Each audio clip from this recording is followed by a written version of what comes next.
I'm just back from a Sky Princess cruise to Scandinavia, and during that I realized there are a surprisingly large number of things I cannot do on cruises this year that I could last year.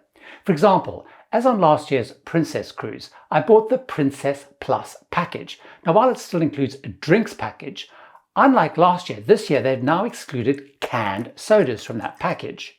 They only allow me one drink per order and have banned doubled measures. While this may not seem a huge change, it's an unwelcome change from last year, and it got me thinking about others. So welcome aboard, I'm Gary Bembridge, and here's 8 big things you cannot do on a cruise this year that you could last year. There are 4 items I can no longer take on a cruise that I could take last year.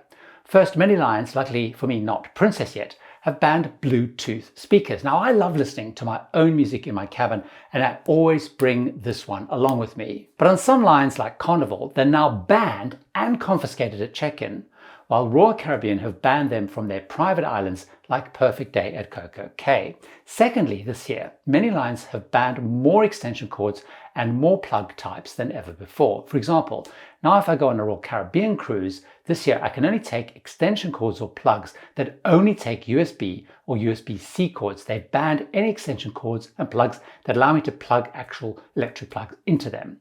Thirdly, much to several of my friends' annoyance, unlike last year, they can now no longer take a router.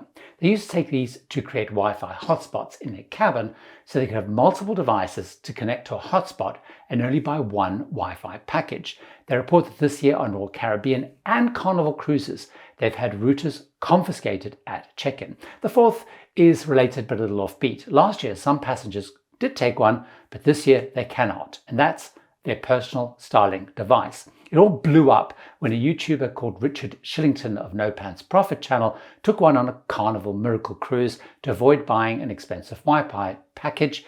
And he posted a video using it. Lines soon banned them following that. Another significant change this year versus last year is that some cruise lines have completely disappeared.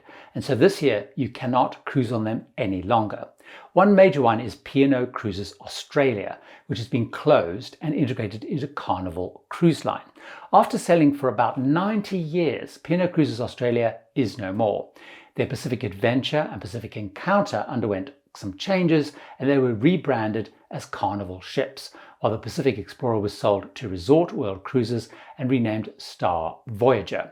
Other lines you can no longer sail on are American Queen Voyages, which ran 4 paddle-wheeler ships on the Mississippi, Columbia, and Snake Rivers, and Victory Cruise Line, which sailed the Great Lakes. Hornblower that owned them closed them down after entering Chapter 11 in the United States. Another change this year versus last is there are many ships you can no longer cruise on because they've been scrapped or they've been sold. So even if you can go on them, they will be in a different line, perhaps refitted, and definitely renamed.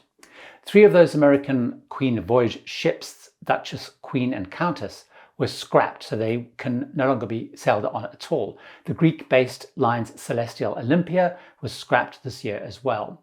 But many ships people loved sailing on under certain cruise lines and names are no longer possible to sail with them, or perhaps even not book with them. I already mentioned Pacific Explorer going to Star Cruises, but you can also no longer cruise or book on Celebrity Expedition or Celebrity Exploration in the Galapagos because they've been sold. Norwegian Sky and Norwegian Sun are moving across to the Indian Cordelia line. So if you plan to book, say, Regent 7 Seas Navigator this year for next, you're severely limited because next year it's been converted into a residential ship for a new startup called Crescent Seas, as is Oceania Cruises Insignia. That's going to be leaving their fleet to join them too. Oceania Regatta is leaving the Oceania fleet to go on a year-long world cruise under a charter to the Australian-based Flight Centre Group that's going to be called My Cruises Explorations by Norwegian. Seabourn has sold Seabourn Sojourn to the Japanese Mitsui Ocean Cruises, although you can still book quite a way into 2026 as Seabourn.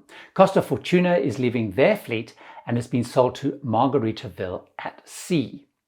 So several popular ships in cruise line fleets have disappeared, so fans of those ships can no longer sail them in those guises as they could last year. There are several places that we could cruise to last year but cannot this year. Of course, some ports and places had already been dropped in recent years, like visiting St. Petersburg in Russia, ports in and near Israel, cruising through the Suez Canal and parts of the Red Sea due to the Ukraine and Gaza conflicts. But this year, there are more due to three key factors. First of all, due to politics and unrest. Last year, I got to visit Royal Caribbean's Labadee, their private island in Haiti. Now, stops have been pulled this year due to the unrest and violence there, so you can't visit it this year. Secondly, more ports have banned or are restricting the size or the number of cruise ships that can call there this year versus last year. For example, many Canadian and New England cruises have had to drop Bar Harbour in Maine, which now limit cruise passengers to 1,000 per day.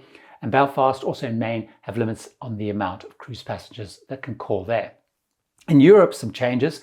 Greece has limited the number of ships calling to Santorini and Mykonos this year, which meant many cruise lines had to change itineraries that they'd previously sold. Santorini even more so due to a series of earthquakes there.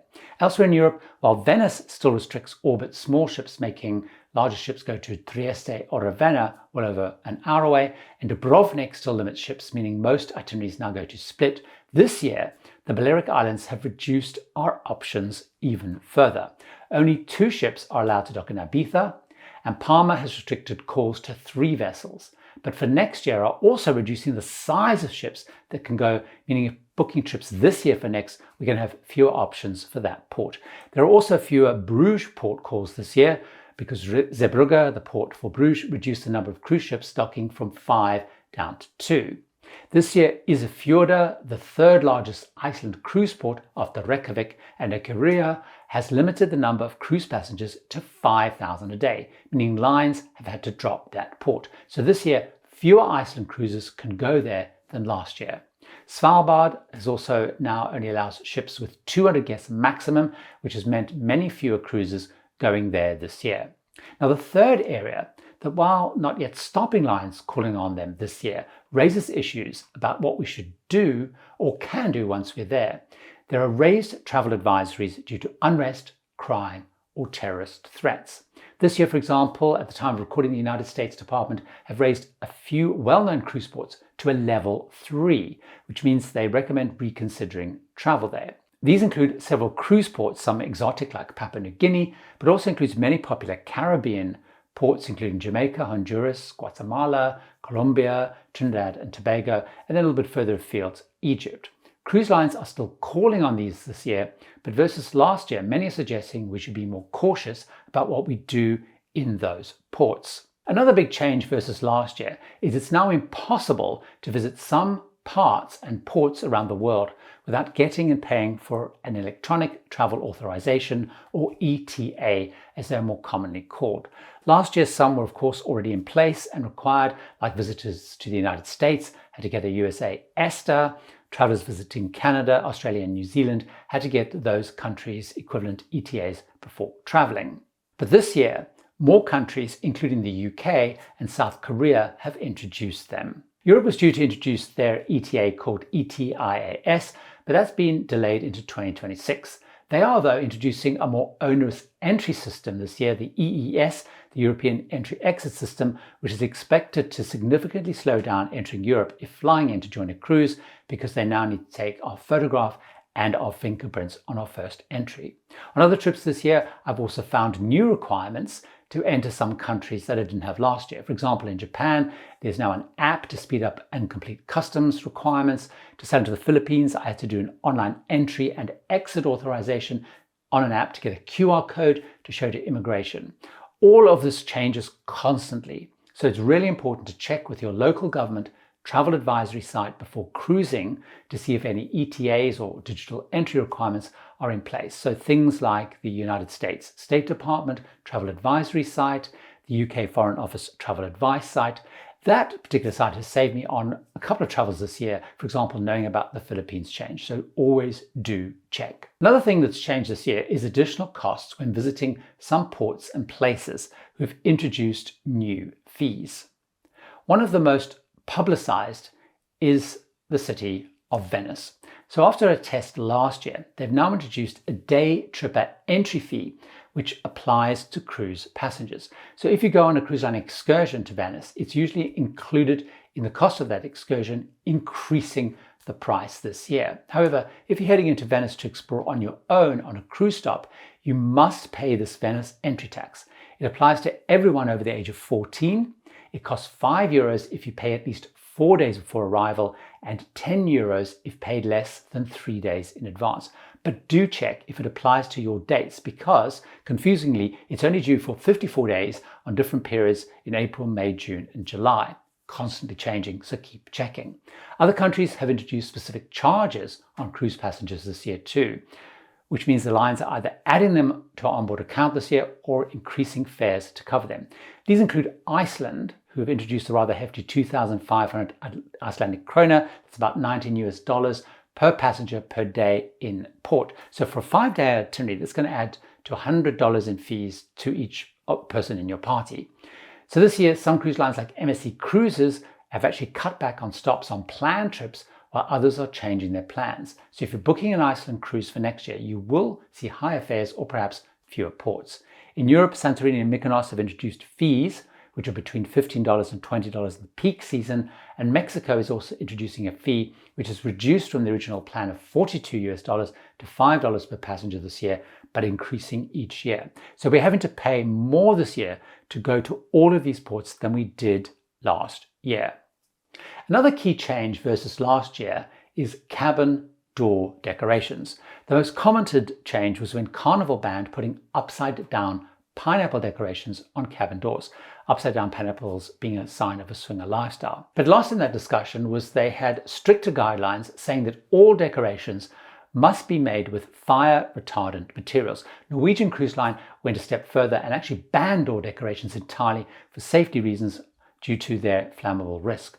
Most of the cruise lines like Princess followed Carnival, updating guidelines for door decorations to only use fire retardant materials, and I did see those around the ship. Now, if you want to know how smart cruisers are navigating all of these changes and getting more from cruising right now, join me over in this video where I look at what all are doing and the one thing they are all arguing about this year. See you over there.